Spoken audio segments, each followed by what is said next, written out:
Welcome back to the Gritty Podcast. I'm Brian Call. In this episode, we dive deeper into gear evolution, weight distribution in the pack, and what makes Initial Ascent's frame different. We also share some wild stories. My backpack recently fell out of a truck going 85 miles an hour with $20,000 worth of camera gear in it. And we talk a little bit about load tests with the NFL star Derek Wolfe. Let's get into it. Or, after time, we had some failures, shed hunters, right? Brutal on those upper where your load lifters go into. Yeah. And we had a couple early on that broke. So we went back, reinforced, changed directions, things like that. So it is a very, very technically advanced frame. But, back to your I called it a board once. You did. It's just a board. Boy, that hurt. Probably for a while. It's just like a wood board back there. And, Dennis set me straight, But, hey, I'm dumbing it down for like us average guys that aren't into the engineering. Yeah. I saw what goes into the frame, by the way, because my pack came off a truck at 80 miles an hour in Alberta, Canada, and it took a tumble and rolled, Yeah. And that frame hit the ground in the pack, and it sprung some holes in the bag a little bit, and the frame did. I got to show it to you guys, but I am shocked at how well it still runs. Still does everything. It's not fatal. It's not fatal. Yeah. It'll go and go and go, even though like it's completely waffled and like you can see the internals on the laminate layers on one of the ears, Yep. But it's like, dang, took a beating. Mm-hmm. And it protected all of your gear at the same time. Yeah, I only had like 20 grand in camera gear in there. Oh, that's all. Rob, he's like, give me your pack and I'm going to put it back here with the sled. Oh, man. It's like negative 30.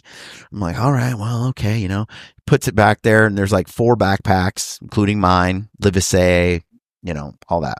You put Mark back there too? No, he was in the back seat with a torn quad tendon.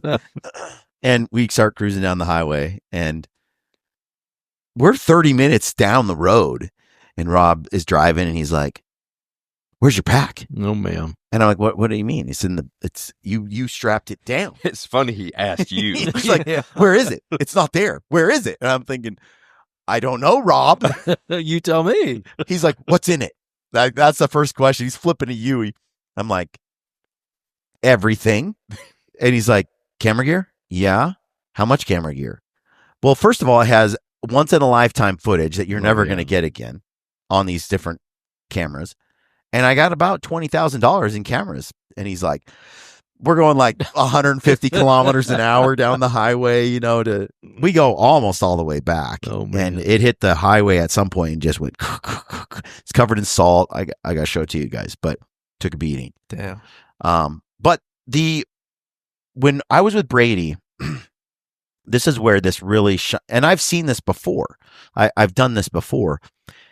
Sheds are another example. When you can really lash to sort of that frame system that feels external, you can fix a load in a way you can't on a soft pack, like let's talk about Stone Glacier, which we used extensively.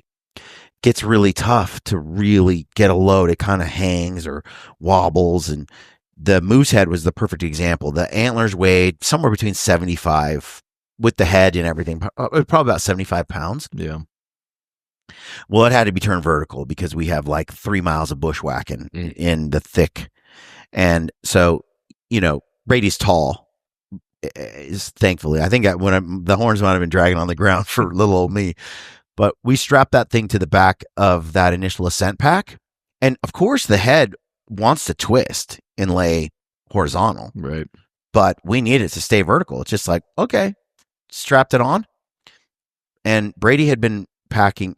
He and I did almost all the packing. Lampers showed up for one load. So, it looks in the video like he was there, but he wasn't. We were heroes on our own steam, and Brady and I. And we packed that moose out vertical like that, strapped down on his pack. Brady put it on. And he's like, the second he put it on, and he carried about 80 pounds in quarters and stuff on a couple of these trips. So he knew what 80 pounds felt like on his stone. And here he is, 80 pounds roughly with this antler back there. Mm-hmm. Awkward too. And kind of, hanging way below his waist. I mean, it's down by his ankles, the bottom of the horn. So it's not like you could say it's closer to his back. I mean, you could get the meat to pack way better. Right. And yet, when you put those antlers on, he's like, this pack is amazing. This pack is incredible. And the antlers stayed where they needed to be. Solid, load held well. We got it fitted to his torso and everything, and he used my pack, and he packed that last load out. And since then, he's been an initial Ascent believer. Right. Yeah. And that's kind of what I've seen with everybody. Before I get deeper into the podcast, I just want to tell you about Gritty Movie Night. It's coming up here in a couple of weeks, 2-3 weeks. Come join us. It's going to be fun. Get your tickets at briancall.com/events. Go buy some tickets, get your friends, tell your friends about it. I appreciate all that. I'd love to see as many people as we can get that theater booked. We want to do a bunch of these throughout the year before I release a movie on YouTube and digitally. I'd love to get together and just have a community event where everybody hangs out and has a good time. And we build a little hunting community around some of these fun films. And I don't really like going to the movies nowadays. There's not really a lot in the theater I want to go see. But I think that's where this is kind of cool because these hunting films are kind of my thing. And I hope they're yours too. And that you'll come out to the theater and see a movie that's our kind of movie, but on the big screen. And get popcorn, hang out with friends, the whole family. And also win some prizes, do a little Q&A, and just have a good time. So if you want to support that kind of event and you want to hang out with us, head over to briancall.com/events and get your tickets there. That's my story kind of too. Like I feel like with anything, gear is so good nowadays, and backpacks, same thing. But you kind of set yourself apart once you get to that 90, 80 pound range. That's when it's like, okay, this pack is different than the rest. Most packs can handle a 2 to 3 day hunt with gear and whatnot, and like in that 50 to 60 pound range, and they feel good. But then the initial Ascent, when I got my hands on it and started seeing the load capabilities and how it straps down, and then how it feels too, that's where I'd say it sets itself apart. And I kind of had an interesting story. Like in the beginning, it didn't fit me correctly. The pack didn't have any problems, but like fitting was kind of an issue. So you guys sat down with me and we worked on that. And since then, which has been like the last 7 months now, it's been awesome for me. I haven't had one issue. Now I've been going on shed trips, and so I have gear, 50 pounds, 60 pounds in gear, a full bag, and then adding 8 to 10 antlers on there now. Right. So I'm 100 pounds That's right low. there, and it's awkward. And it's awkward. Yeah, it's pulling you all directions depending on what way you twist the antlers. And one of the big things I've noticed is I don't have any rubbing on my low back or top of my butt anymore. Which was usually a guarantee. Anytime I go shed hunting, I get back to the pack, I couldn't get it off fast enough because it's rubbed raw there. Oh, wow. And just not holding properly. Yeah. And with the initial Ascent, last 3 trips, I mean, obviously you want the weight off your back because you're tired and you just did 8 miles, but it doesn't hurt. That's good. That means there's a lot of movement, a lot of friction going on. Yeah. A lot of times. And with those other packs, if, like you said, if you have weight pulling one way, it's not perfect. Like you got to get that pack off. You feel it. Mm-hmm. Like antlers, it's inevitable that it's not going to be perfect. And even with the initial Ascent, I didn't really have that problem at all. It's impressive how much you can have it weight too much on one side and how it distributes it. Yeah. It's impressive. We do that at the show. It's funny because we'll ask people, we'll put the 50 pounds on each side, so they got 150 on them total. And quite often we'll ask the question, are you a rifle hunter? And they're like, yeah. Do you carry it on the right? Okay, yeah. I'm going to leave 50 pounds on the right side. I'm going to take 50 off the left. And you think about it, if you had a 10-pound rifle sitting over there, you would never feel it. And we pop that 50 off, and they'll go like that, just a little bit, and they're just blown away. Yeah, that it is able to carry that extra 50 on one side. It's special. It's really well done. Have you seen, like, I can compare my experience to all the packs I've used in the past, and the typical problems that I would experience is just like what Martin just explained, the pack is sliding down my hips, so it won't stick. Right. It just keeps, and no matter how tight you get it, it just keeps going down. Then you cross the Rubicon there, the line, and where it's like, I'm sick of it sliding. So you've tightened it, and now you've lost blood flow to the lower extremities. It like cuts off the circulation. That's not good. And then it's the whole time it is trying to rub a hole in your low back where it's trying to it's chafing. Mm-hmm.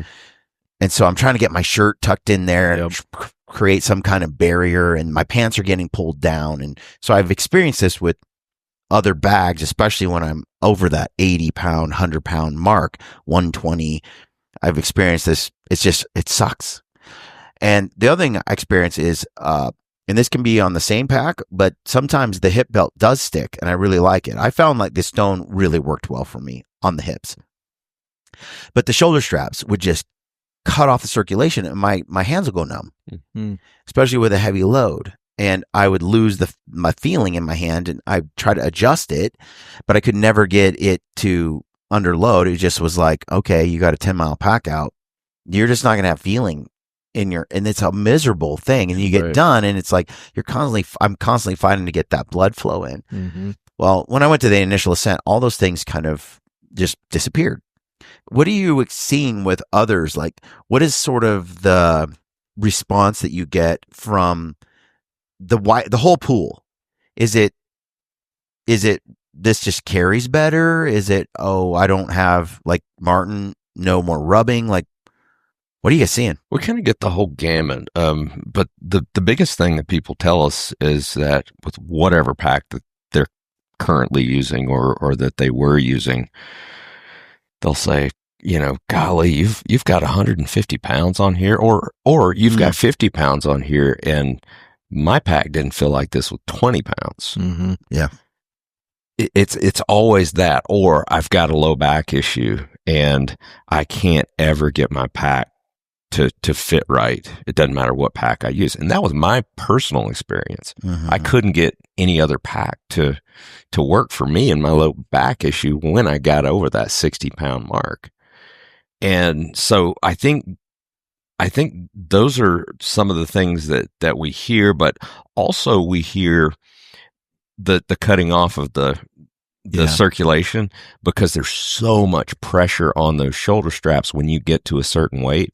But with our pack and because of how the frame works, you can maneuver it and you can get it off those shoulders even at those extreme weights. Yeah. And that matters. Yeah. It matters when you've got 8 miles to go and you've got 110 pounds on or whatever. To be able to have the ability to go back and forth between putting more weight on your shoulders or more weight on your hips matters when you're packing that much weight for that length of time. Yeah.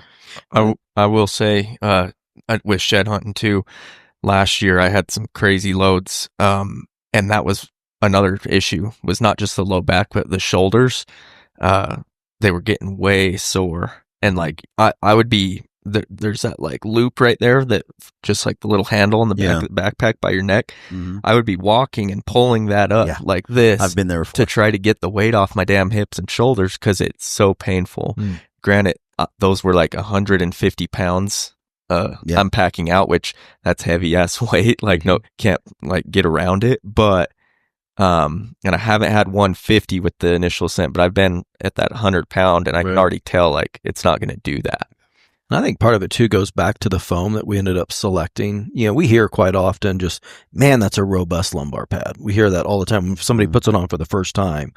And then they'll also notice that above that, we've got this giant dead space, right? Where you can actually fit your hand through. Where that wind blows. I love that. Yeah. I mean, so you don't sweat as much. Yeah. But then I think, having that dual stage foam that we do, so we do a 2-stage where we have a high density foam. It's a 1-inch piece that's Landau. It's super dense. Actually comes out of the furniture industry. And so you have that for when you do have 100 to 150 pounds, it absorbs it. But then we have that pillow top on top of it, which is about a 2-inch softer foam. So it just feels like that combination together kind of gives you the best of both worlds. If you're 50 to 75 pounds, it's comfortable. but when you put that heavy weight on there, it helps absorb that. I am fascinated by the backpack designs that are out there because, the stone was quite a departure from what I used prior. I mean, it was narrow. It rode high, which I like. I like it because it just gets over the center of gravity. It gets right over your hips. I liked it, but that thing has to be loaded exactly even. Otherwise, my left or right lumbar would just be fried when I got there. I also ran it. I remember I ran your pack for a year, and you just didn't have an 8,000 or 8K yet, and I had this 6K bag. And Lampers is like, "Hey, we're going in 14 days, and it is far, and we got to bring a raft, and so I tried to load the 6, and I just got tired of trying to I looked like the Clampets. I had all these like external loads, and it looked ridiculous, and I couldn't contain everything, and I'm like, I'm gonna pack an animal out. Okay, I'm going back to the 7900. I'm gonna try this thing out. It'll be a good experiment because I haven't used it in a long time. Through this 79, I loved it. It looked beautiful. I mean, it was sexy looking, all loaded and full and tight and clean. Now my initial Ascent can look like that because I have an 8K bag. But at the time, we didn't have it. You didn't have it, and so I loaded her up, and then I went out on the hunt. And I'll be danged, like it'd been a while since I'd used the Stone Glacier, and I had used that IA for over a year, and we hiked in. It was 8 miles the first day, and then it was like another 6 the next day. My back was fried. My lumbar muscles were toast. I'm laying there on my stomach in my tent trying to they're just so hot. And everything was how it was always. I always ran it. What I didn't realize was how much lumbar muscle was needed, how much conditioning was needed to operate the Stone Glacier pack, because I had done it little by little by little over the course of time. There's no question that running the IA, my back muscles had atrophied in that particular way. They did. They just weren't. Are you saying you got soft, Brian? Yeah, I got in that particular spot. But the thing is that just told me how efficient the IA pack is. I don't want to burn those muscles if I don't have to. Why should I? Yep.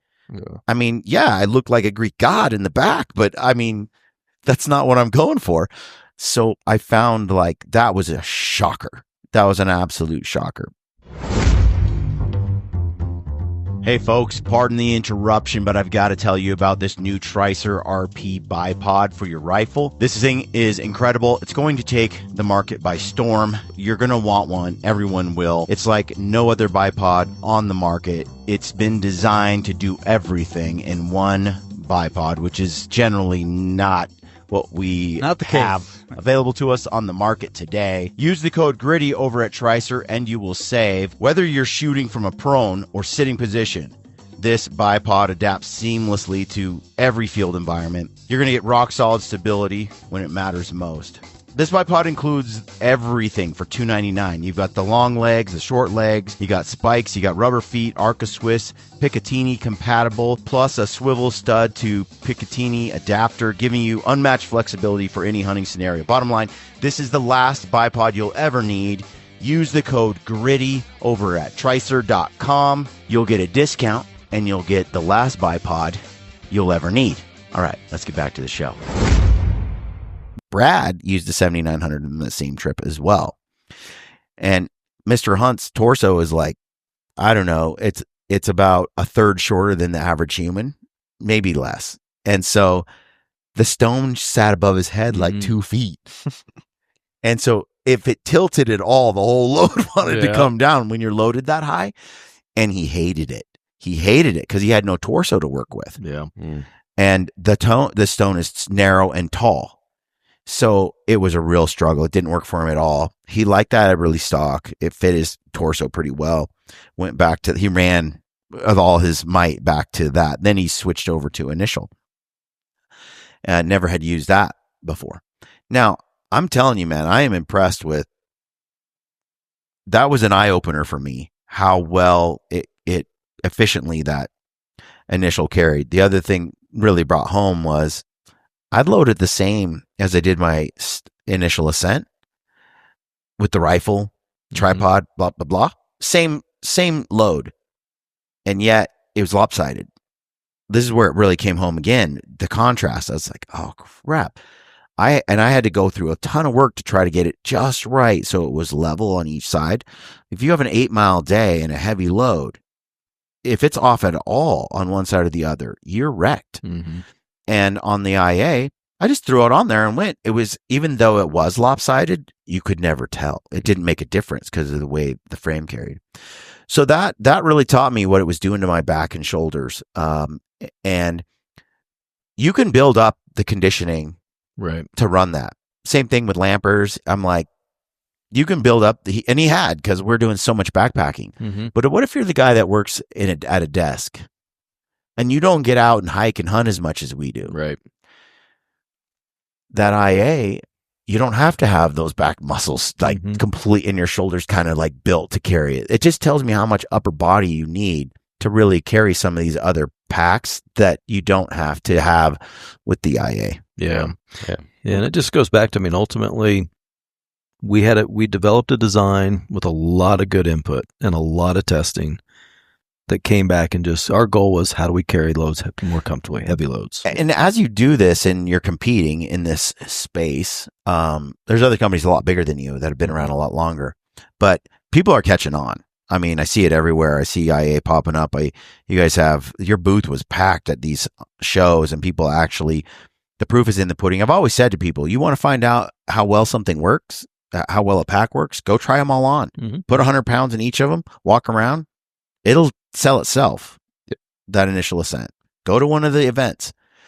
Are you guys concerned about anybody coming along and like innovating and copying kind of what you got? I've already seen that, actually. A little bit. I've seen a few sort of copycat-y stuff. Golly, that looks awful lot like ours. Yeah, we've seen that, but we've got some things that we've done technologically in our frame that people don't know about, and that makes a huge difference. We literally spent 5 hours yesterday with our lead designer on the frame, who we've been with since 2016, I think. Yep. Yeah.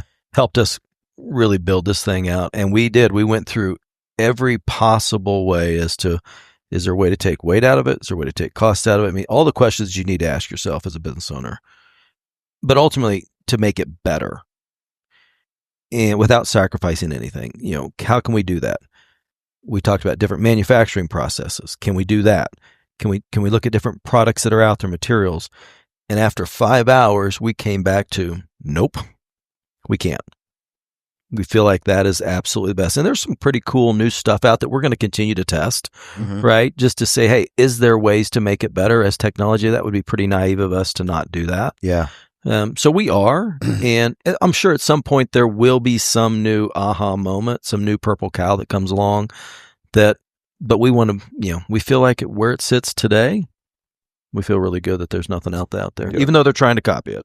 Yeah. The bag design, is pretty darn sweet. That's another plus. I think it's the top lid. It's money. I really can't stand some. My whole audience knows how I feel about some of those top lids. So that got nailed, and then the access in the beaver tail and all of that, the size, the roll top. And you and Ryan, I mean, you guys gave us a lot of really good feedback, right? And I feel like we got what we wanted. You did. We gave you our wish list and got. So, funny story, right? When we first made one of our first prototypes on the 8K, I don't know if you know this, Martin, but we were like, oh, we got to make this thing so big, right? Because it's Brian, it's Ryan. These guys are carrying insane stuff. Yeah. We built a bag that was 10,000, I think. And it had a collar like this big on it, right? Yeah. I'd never forget this guy. He says, it's just too big. It's too big. It was. So we've got it hanging in our shop. We do, actually. From the ceiling. It was a little overcorrection. Yeah. That's for the homeless guy that's going to spend a month out there. That's right. You could climb into it and have a shelter. Oh, no question. It was It's kind of like a canvas cutter. Yeah, exactly. yeah, that bag design hit the mark. I appreciate it. Yep. Back to your point, you talked about, how efficient it carries and what it's doing, what it did for your body, and how you could feel it when you went back to another brand. One of the most rewarding things that we get, and we see this all the time, we saw it just this last weekend at the expo, an older gentleman, a crafty veteran that had been a guide for 40 years, who's thinks he's on his last leg. Mm-hmm. He's like, I just can't carry the weight like I used to. And you can see it in his face. You can see it in his demeanor. And then he's like, I can't carry what I used to. But then you talk him into putting the weight on. And all of a sudden, you can tell he's just thinking when he straps it on. And then, how big of loads did you carry before? Oh, I carried, well over 100 pounds, multiple days in a row and all this stuff. So, well, you want to see what carrying weight feels like with ours, something that you can literally do. So we would hang that 150 pounds on them. And just the look on their face, you saw, I can do this again. Mm-hmm. Yeah. You saw hope. Mm-hmm. You saw, my years aren't over. I love this stuff. I've built my life doing this stuff. And now you guys have a pack that may allow me to get another couple of years to where I'm not breaking myself. Yeah. Well, that's the thing too, is if anything's out of line, that's going down from like your lumbar, your hips, your glutes, your legs, your ankles. If you got weight pulling you in a certain way and you're compensating, if you're young and tough, you can muscle through it for a while, but like years of that is going to build up, and you're going to have long injuries that are going to prevent you from hunting into your 50s. That's right. And so if you're in good alignment and weight is holding in the right spot and whatnot, your body's going to perform better, stay healthy in the long term. Absolutely. And somebody your age, Right. Starting now, we'll just say that, I wish I had sheep feet a long time ago. I wish I would have gone to them when I was your age. Yeah. But now that you've got a pack that it's going to add years, no doubt, to your hunting career. Yeah. And being able to haul those heavy loads. Yeah. Dave Baronio is a good example. I mean, he just turned 50 the other day, or he turns 50 maybe at the end of the month or something. We celebrated his birthday there. And he's still hauling 30 to 40 animals off every single year, doing it just like he showed us, with hanging it on the sides. Yeah. And I mean, he's almost 50 years old, and he is stronger than he ever has been. I hugged him at the show. I'm like, I'm built. I got some muscle, you hug Dave and he feels like an iron Statue, man. I'm like, son of a gun. Like, I feel like I'm stacked, but he is another specimen. Like, it's like, and what he carries, his core strength and all that. I am happy that I gave him a 90-pound bow that I'd been shooting on the regular and he couldn't draw it back. So that felt good. I'm like, he was also disappointed. He was like, oh my gosh, I can't draw your bow. I was like, yeah, I'm a lot tougher than you think, Dave. That's how my dad is. It's fun. Bows are different. Yep. A whole other thing. He pulls back he has a custom-made longbow. It's pretty heavy, but he can pull it back to here. He's going to be 69 this year. He could pull it back to his ear like that, and he can pull it back left-handed. Yeah. And then I go to pull it back, and I'm like, holy shit. Like, I'm waiting for the let off right here. Yeah. And I'm like, yeah, it's like, it's different. Yeah, it's a different thing. And he's in shape, but he's not like buff or nothing. Yeah. We used to call that in the South, we used to call that cock strong. Oh, okay. I'm not sure where that originated, but Is it chicken reference? Like, or is it, don't know. like, just, But I grew up with that term. Yeah. And he's cock strong. They don't have to look do like a they're little- in shape, but they're as strong as an ox. yeah. Yeah. Yeah, I think on that initial ascent, one of the things I've noticed, with Dave and these other guys, they had been carrying heavy loads for years. Mm-hmm. It used to be, in my opinion, prior to the initial ascent, and Dave did the Trained to hunt. trained to hunt, Yeah. competing with lampers. I did the 100-pound mile backpack race and the whole thing too. And Dave won it like what 2-3 times or something. Oh, yeah. You know, and against some tough guys. Yeah.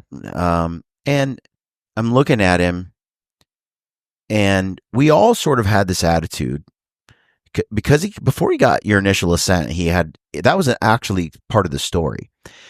His existing pack was wrecking him or something, or he has a hard time carrying that. It was at the actual Train to Hunt Nationals. Mhm. And at that, you had to carry the 100 pounds, right? Yeah. I think up to that point prior to that, it was 50 pounds, if I remember right. No, it changed later. They reduced it because people were getting hurt, Okay. I think. Yeah. So the pack was bowing on him, and it was pushing into his back really bad. And it was hurting him. It just flat out hurt.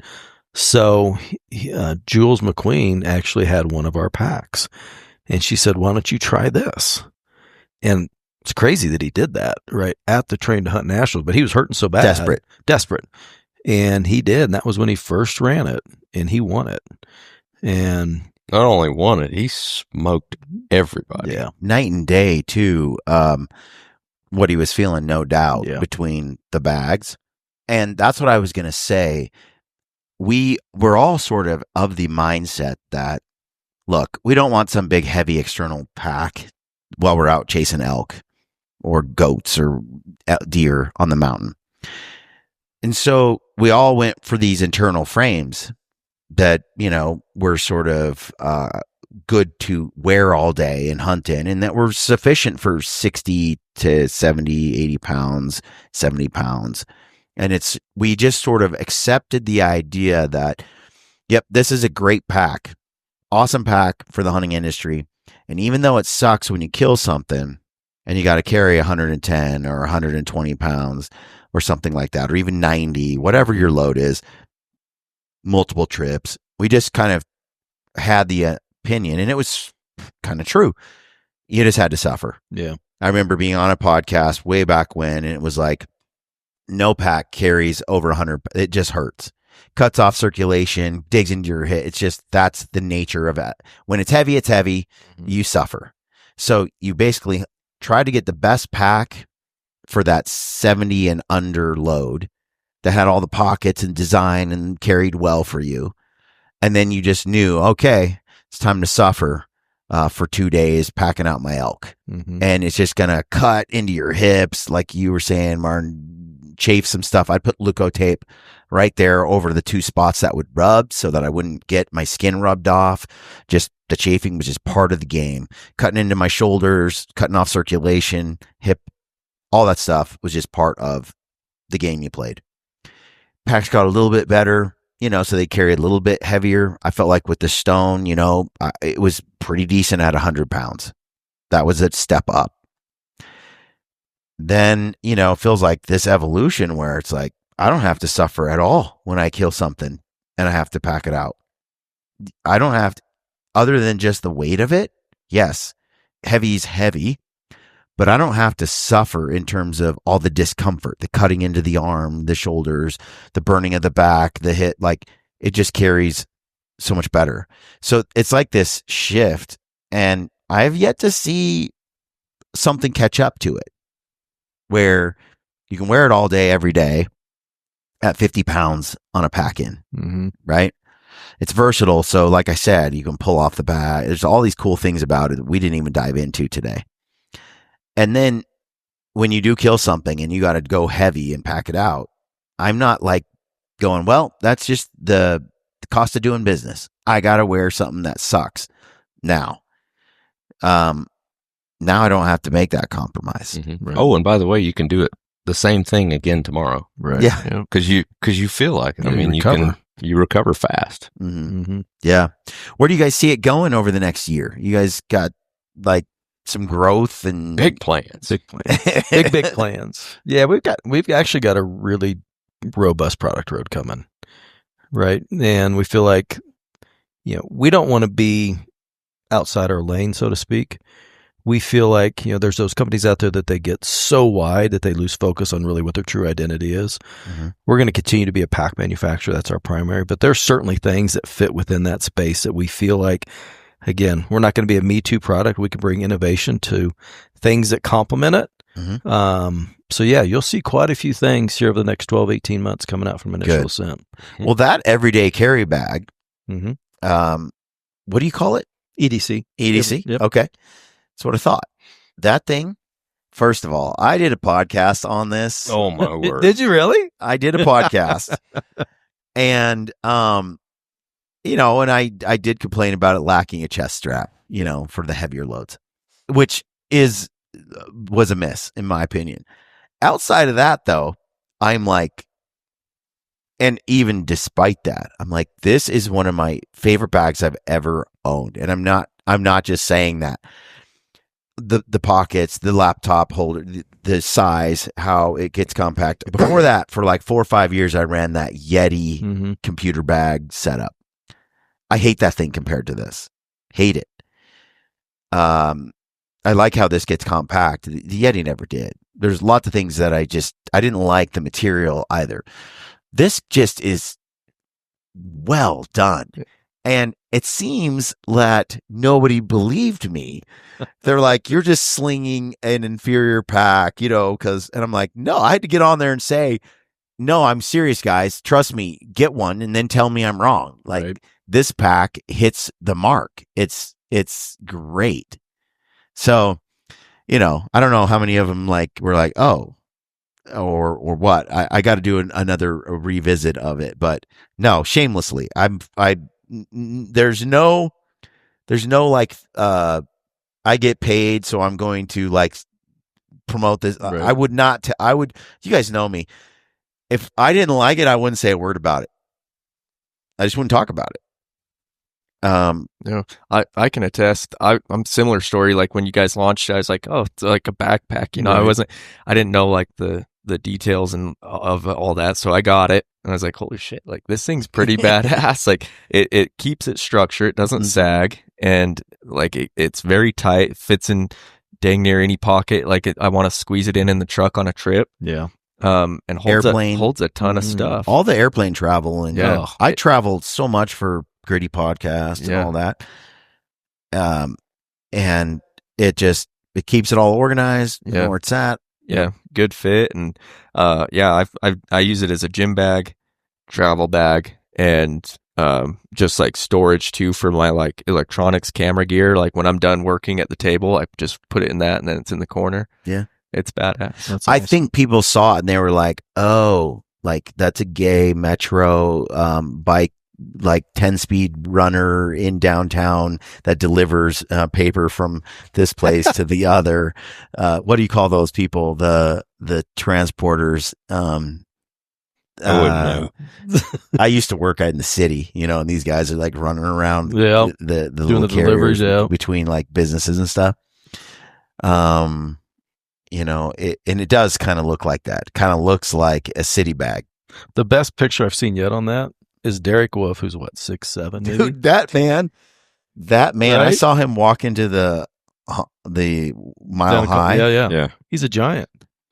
That is such a huge human being. Imagine seeing him with that on a snowboard. That is awesome. It looks like a bino pouch on it. It does. And he loves it. He absolutely loves it. I'm impressed. By the way, that guy came in at the end, and I'm like, who is? He looks like a Viking. Yeah. He is so much larger than every other man in the building. Yeah. And he comes in and he looks athletic as all get out too. He doesn't just look big. He looks like a warrior. He does. And my wife is standing there and all us guys over at the Peaks booth, and we're looking over there like, that dude is huge. And when I look at a guy like that, I'm like, I thought I was manly, and now I realize I'm not. I'm just, if you went to war and there was you had weapons on your end and they had this is the guy is just going to lay waste. So I'm sitting there and I'm like, and we had just had this discussion earlier in the day. There was this post that's boy pretty and girl pretty. And it's this, I guess I have 3 daughters. And so it's this thing where a girl looks hot to guys, but other girls don't aspire to look like her because what girls see as pretty is different than what guys see as pretty. So there's this girl over here that all the girls are like, I wish I looked like her. And the guys are like, she's mid. And then over here, we're like, that chick is hot. Mm-hmm. And she's got the curves and this, all the stuff. And it's like, the girls are like, she's okay. So what girls perceive as pretty, same thing for guys. We see Schwarzenegger or The Rock or all this stuff. And we're like, dude, I need muscles like that. I want to look jacked like that, dude. I want to be like that. And the girls are like, yeah, I actually like just, I don't know, like Matthew McConaughey, like just an well-built, nice hand. And so there's what girls find attractive in men. And I'm looking over there. I'm like, man, I'm not much of a man. I should look like that. I should have been born like that. And I turned to my wife and I'm like, man, look at that guy. And she's like, yeah, I'm not into that. That's just too big. And I'm like, is there such a thing, honey? Like, is there such a thing? And I think girls are like that with, they're like the same way. They see a girl and they're like, I wish I looked like her. And guys are like, I'd rather you look like her. Yep. Yeah. That's funny. And then you have Baronio, in there too. So, Oh man, which way do you go, right? kind of had the bases covered. yeah. So, side note, we were talking about YouTube Shorts, and you were talking about a YouTube Short page. There was a picture of Derek standing in between Joe and I. Yeah. On Instagram. You guys aren't exactly in the tall club. So, well, I was thinking, that would be the perfect picture if we did an Initial Ascent Shorts page. Oh, to have fitting. it. It's fitting. Well, the comments were classic. Let me tell you. The first comment was, "Are those your kids?" I mean, where do you guys come up on him? Like, oh man, I mean, we're like hip. Yeah. I mean, the first time he threw our pack on was at the expo in Salt Lake. Okay. And, we typically have it fit with 50 pounds, right? He's like, no. And he didn't want the 150. And he's like, can you put all the weight on it? So we're putting weight on it. And it was like 200 pounds. And the guy, we went to go pick it up. He's like, I got it. One hand. Up on his slung it up on his back with 100. It had 100 pounds on it. Then we added 50, I think, or something like that. It was 150 pounds that he picked up. That's what it was. One hand and threw it on his shoulders. Yeah, it was like, that's next. He's level, huge. Man. I was looking at him. I'm like, that is a gigantic dude. Yeah, I mean, athletic. He's yeah.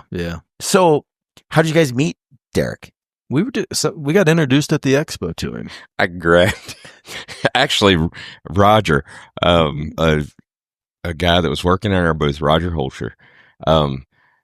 I saw Derek and I was gonna grab him. I had plans to grab him at some point because I was thinking, okay, with the everything going on, we got to talk to this guy. Yeah, that guy needs to try on our pack with the 150. And Roger and I was talking about it, and Derek was talking to somebody, and Roger's like, I'll grab him. Derek turns away from that person. Roger goes over, Derek, come over here. We got to get you to do something, And so I shake his hand, and the dude's got hands like this.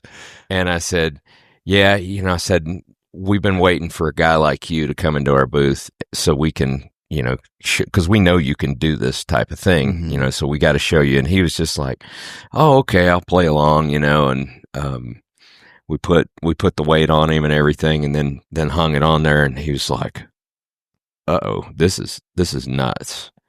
And I think the guy that was with him, he was a little pissed. So my wife goes over there and starts talking to him, getting him in a better mood. But and that's when Derek said, can we put some more weight on there? So we did. We put it all on there, and he one-handed it, flung it up there.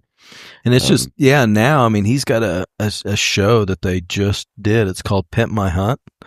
And it's a pretty cool concept what they did. It's a pilot or something. Yeah, it's a pilot. I think they're going to do a handful of them, but the whole concept was they have a selection period where they get a group of folks that, they self-nominate, I think is how it works out, to go on a hunt with him. And then whoever wins it, they're going to get like 10 grand worth of product, but it's all a surprise. And so the first one that they did about a week ago was Derek showed up at this guy's house and he worked it out with his wife or fiance. Okay, he won, but the guy didn't know.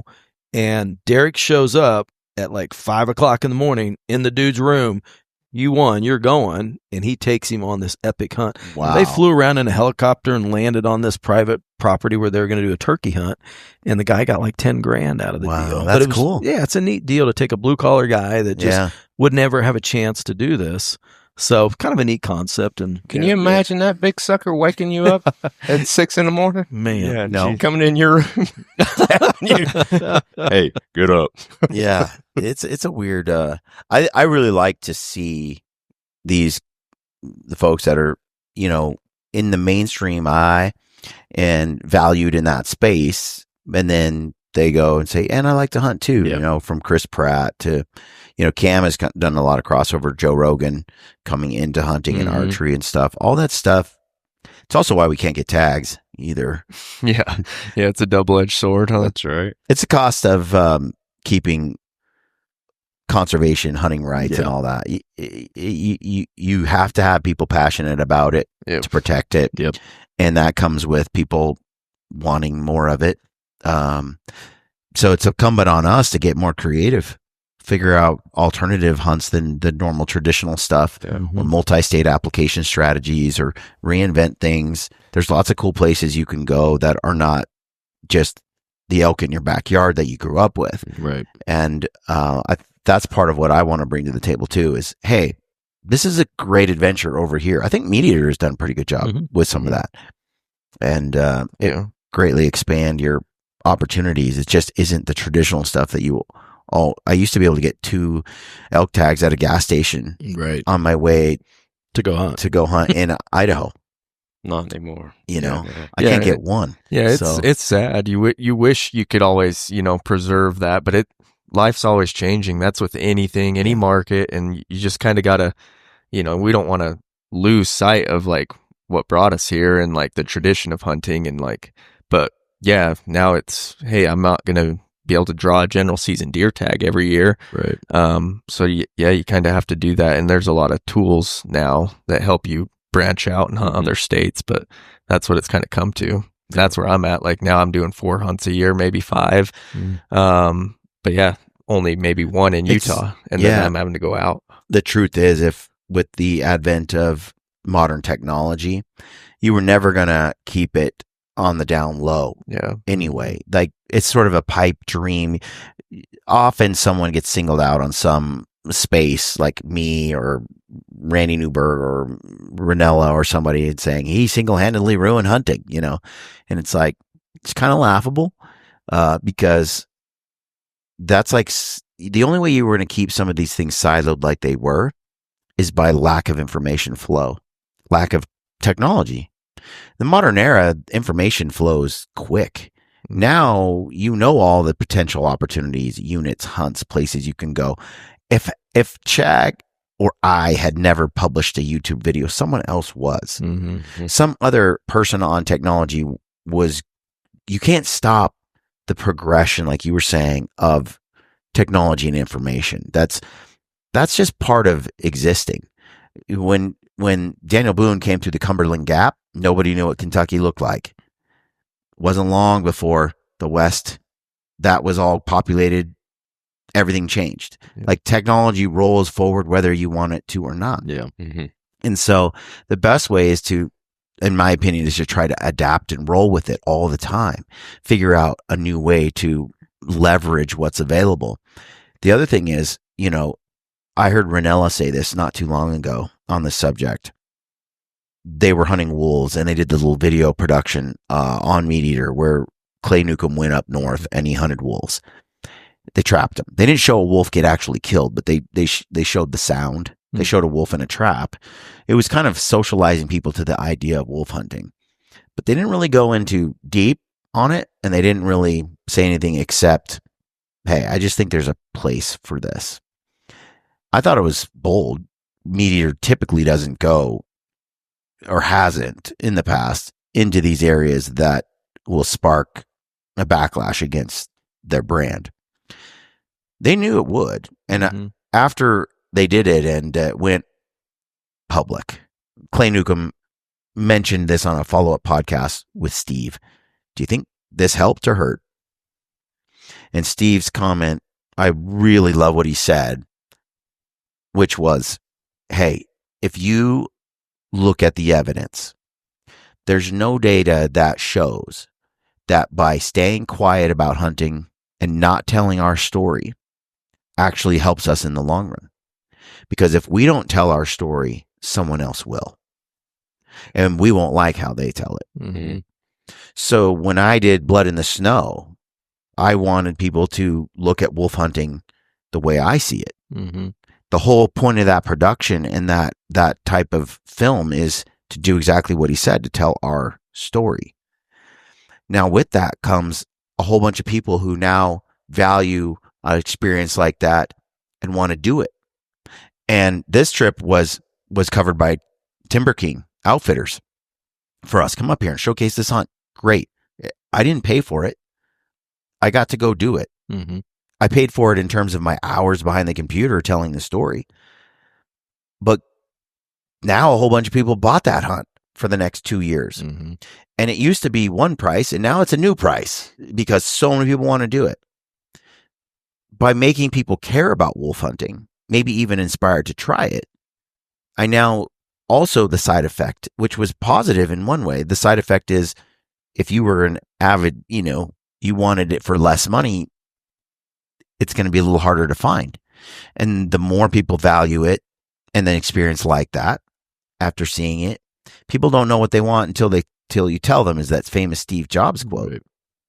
People didn't know they ever wanted to do that hunt. Now they're like, hey, I think I do. Because they saw it in a different way. The downside is it's a little less accessible than it was before. Mm-hmm. Mm-hmm. At least through this particular outfit, right? Right. It's life.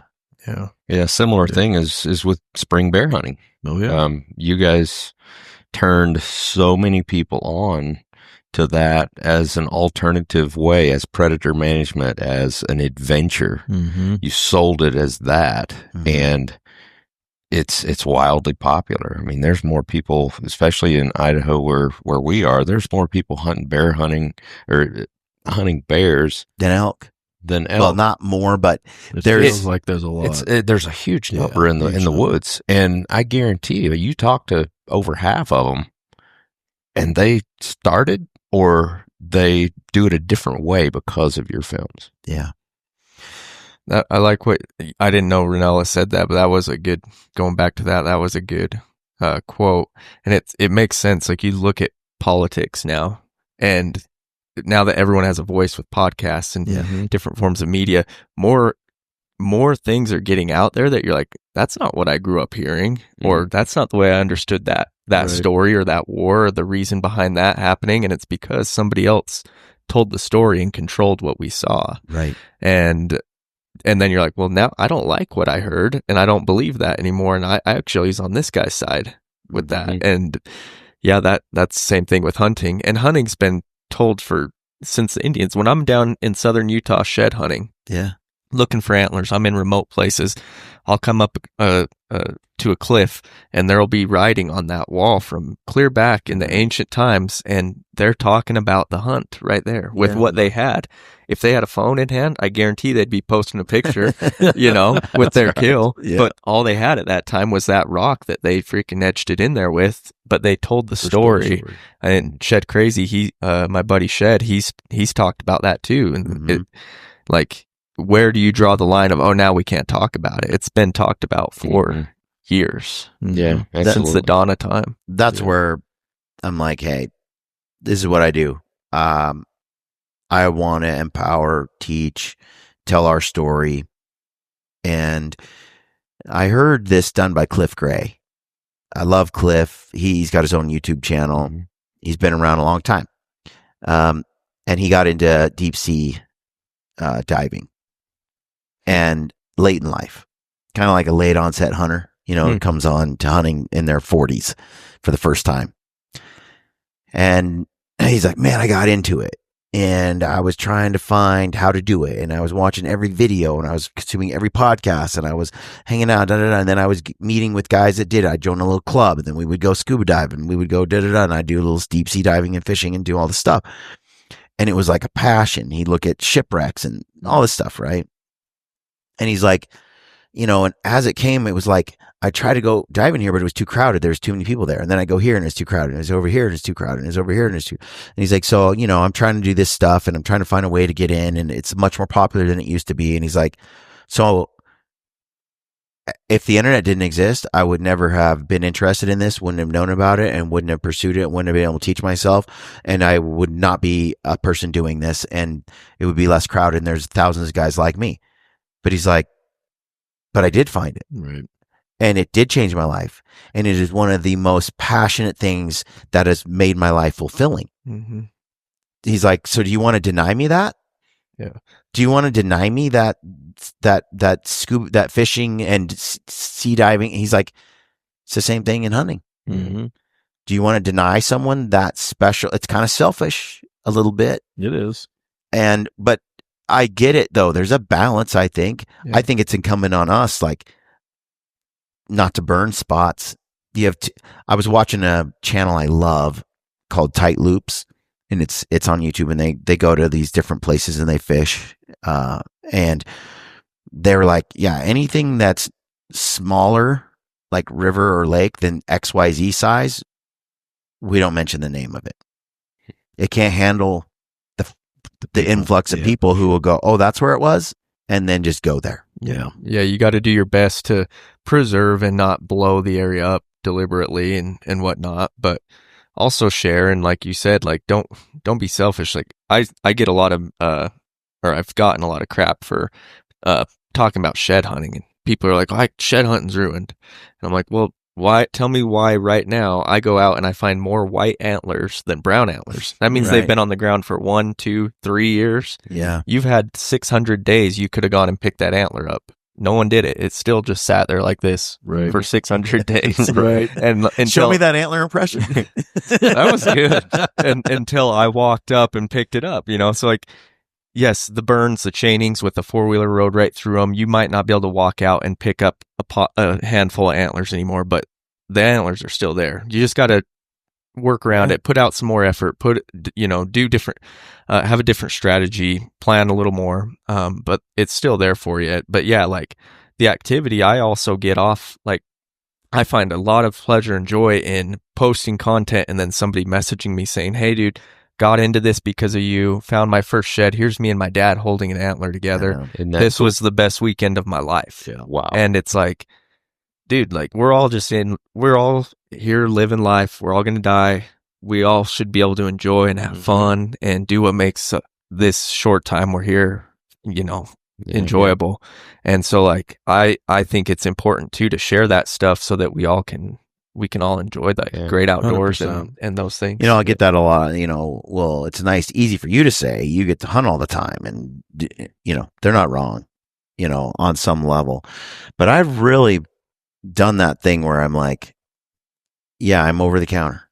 I'm blue collar. I try to do, now and then I get that special Alberta wolf hunt or something, but typically, I'm trying to suffer just like everybody else, which I think has kept me, I haven't lost touch with the roots I came from. And so I've sympathized, and I feel a little bit, I see it's a double-edged sword. I think the work I do matters. I also think the side effect is it's a little harder to get hunts. And I feel it both ways, but I have come to that conclusion that Ranella is right. When we try to just not tell our story, I don't know how many people I influenced on bear hunting. I remember when I first published about it, like 2007, with a big giant bear at work from the islands in Southeast. And all it was hate from hunters. Why would you ever hunt a bear? Blah, blah, blah, all this stuff. And non-hunters, of course. You fast forward over the years, and hunting black bears is so acceptable. It's like hunting a deer. Like, does not spark outrage at all. They have moved on. The anti-hunting crowd is like, yeah, we're not going to win this one.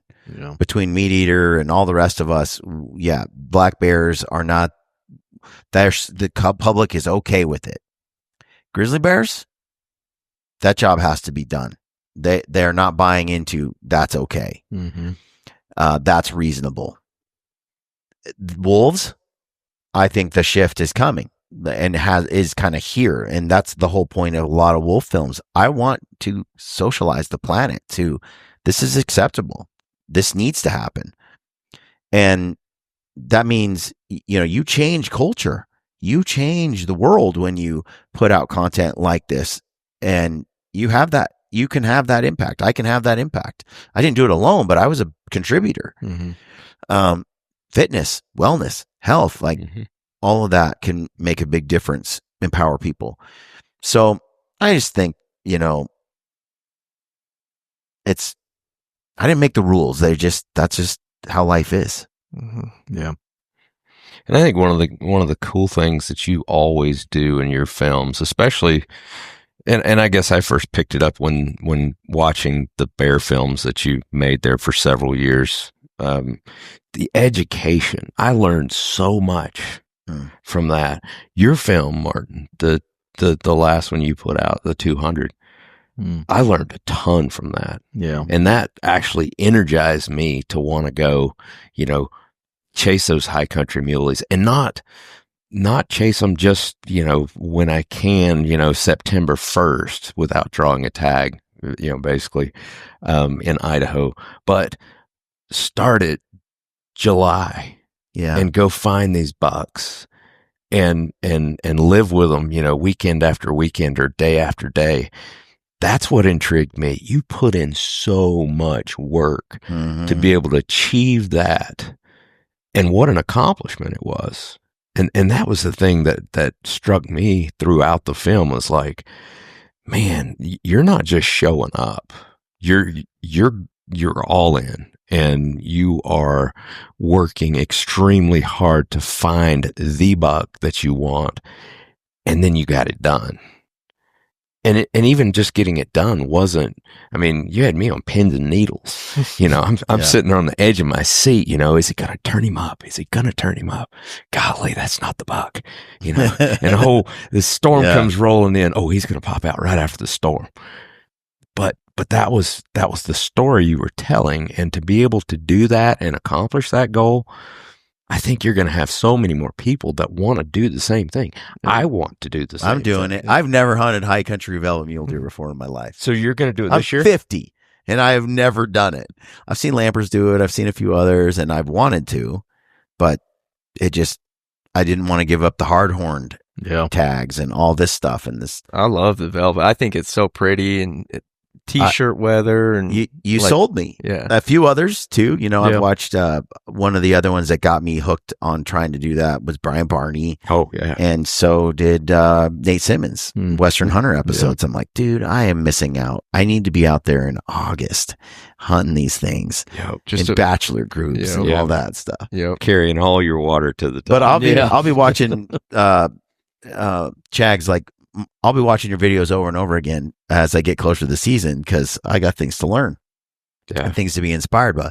And I think people do that with mine. They're like, oh, I got a archery elk hunt. I'm going to watch Gritty's, movie over and over. Yep. I did that with the bear hunting films. Yeah. If you do it right. Yeah. Yeah. And then, and good videos too, you can come back to them and you pick up something new every time. Too. Like that's what sets some videos and creators apart from others. Like there's so many little layers that I didn't even pick that up on the first video. That was pretty cool. And yeah. I'm excited. I think this year I've got some pretty good hunts lined up. We'll see how it goes. I have a lot of work to do too. Think goals I want to meet that aren't in the mountains. But we'll see how it goes. Yeah, I was listening to a podcast with you and Livesay the other day. I think it was the most recent one you guys did, and it was talking about making excuses. Oh yeah, yeah. And you talked about a day in the life, basically. You're 6 a.m. You're in front of that computer, and lots of times it's 11 p.m. before you shut it down. But that's the kind of thing it takes. I also, it's funny. I've been standing at a desk for, I think since 2012. And I don't notice it. And so the other day, I got up and I was at the desk standing at 6 o'clock, and I took a break and had a steak in the afternoon for like an hour, took my kids somewhere, came back, and I was like, oh, I stood at that desk for 14 hours today. Didn't bother me at all. Legs don't bother me, feet don't bother me. Like, I was tired. Yeah. But I'm like, I think that's one of the ways that I've stayed in shape for the mountains and hiking and climbing is the vast number of hours I spend just standing under load on my feet. And you stack that up over days, weeks, months, years, decades. And I don't think I have to go out and hike and climb and do a lot of stuff that others do because I have built up this bone density and strength and this standing strength. I think it's a lot harder than people think. Yeah. It's a lot of little muscles you don't think about. Yeah. Well, you do a hunt expo or something where it's 4 days on your feet for 10 hours, and you're feeling that. You're feeling that. If you're more of a desk guy or headed on a couch like I am, I don't feel it at all. Yeah. Like I can just stand from morning till dark and feel nothing. But again, I remember when I first started, I had people come and join me and there's no chairs in the room. And about an hour in, they're like, dude, I need to sit down. Like, dude, I'm like, nah, I love making people stand for hours. When I worked at Standard Insurance, I'd have this cubicle, no chairs in there. And people would call meetings to show up. And I'm like, this is great. Because they'd show up in this hour-long meeting. They cut to 20 minutes. Yeah. They're like, dude, I got it. I'm like, there's no chairs. We stand when you come to my You meeting. need to start having a Gritty podcast standing. I'm working on The that. standing series. I did that for a while. Yeah. I prefer it. But I feel like my it's kind of guess- awkward. it's hard for It would my be a little guests. awkward, wouldn't it? Like watch as like from a viewer standpoint, just Right. watching guys like just standing there. A lot of Well, shifting it's going behind on. a table, like Oh, you leaning gotcha. on a table or Gotcha. a bar. Yeah. And so you're just kind of all standing around the bar, like talking. Yeah. I've seen it like GOHUNT. Yeah. You can stand or sit because they have these high stools. Oh. So when I'm there, I'm always like standing, talking to the big hunk talk guys, and then the weak sit. So Did we sit or stand when we were there? Well, I was trying to think of that because I know Brady wasn't standing because he would have been way up here and we would have been way down here again. That's right. yeah. Well, gentlemen, thank you for coming on the podcast. Thanks today. for having us. If folks want to get in touch with Initial Ascent, they can find you on socials. Yep. Initial Ascent.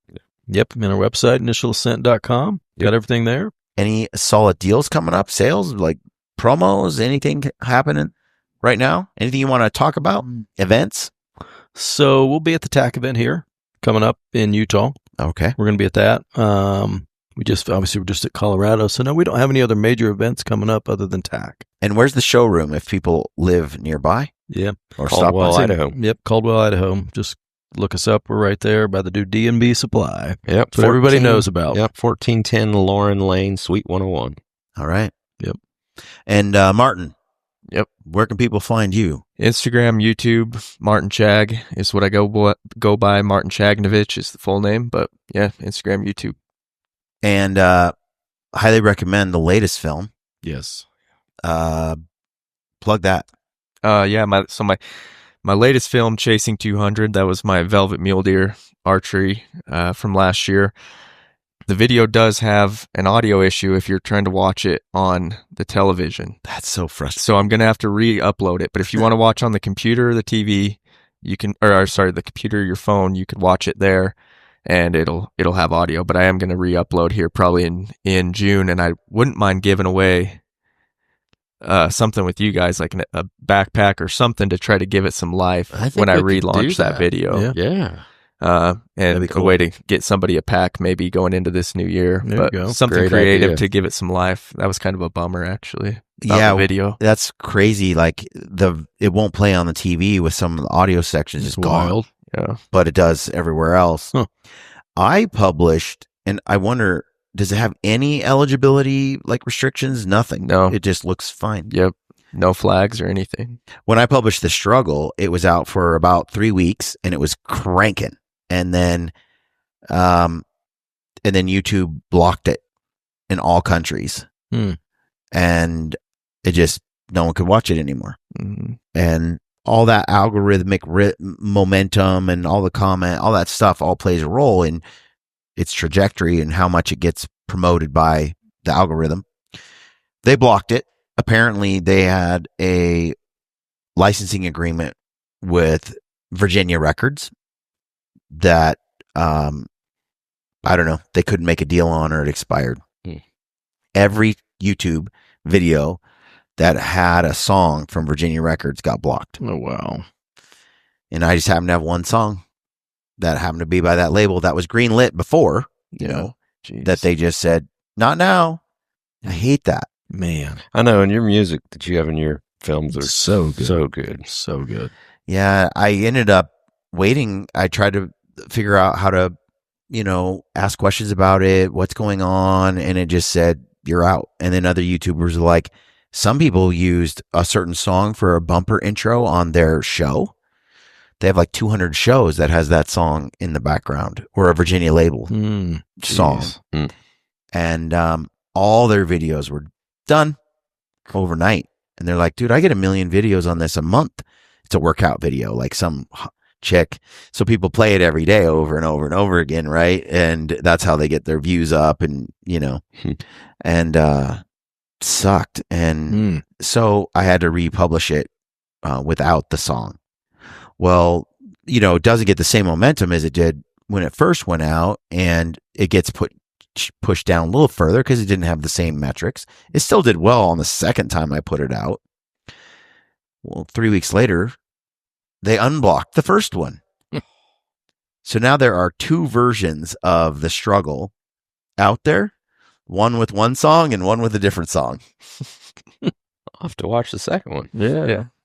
I don't like the second song as much as I do the first version. Yeah, it's never as good. But No, it was a compromise. It's still a good song, but it doesn't hit for me like the first one. No. And so I kind of want to take it down because that's not the true art piece I was trying to like create. Yeah.